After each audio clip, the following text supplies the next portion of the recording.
Kegiatan sosial ini adalah pencanangan panti sosial produktif dan kaum duafa berdaya. Nah, di sini kita selaku bank daerah mendukung program pemerintah ini ikut berkontribusi dengan memberikan CSR.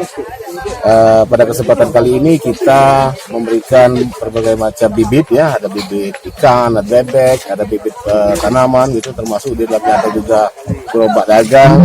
Nah, sehingga alhamdulillah di kesempatan ini Bank Sumebel memberikan, tetap menjaga lah image kita bahwa kita tidak hanya sibuk di bisnis, ya, kita juga tidak lepas juga berperan dalam meningkatkan ataupun membantu program-program pemerintah dalam rangka pengentasan kemiskinan, termasuk di dalam ini adalah program pencanangan panti sosial produktif dan kaum duafa berdaya, sehingga diharapkan panti-panti ini menjadi contoh mempunyai suatu kegiatan yang produktif yang bisa membantu mereka, dan selain mempunyai kegiatan-kegiatan juga mereka juga didorong untuk berbisnis, berusaha, membuat kegiatan-kegiatan UMKM, dan inilah Bank Sumebel memulai ikut berperan untuk kegiatan ini.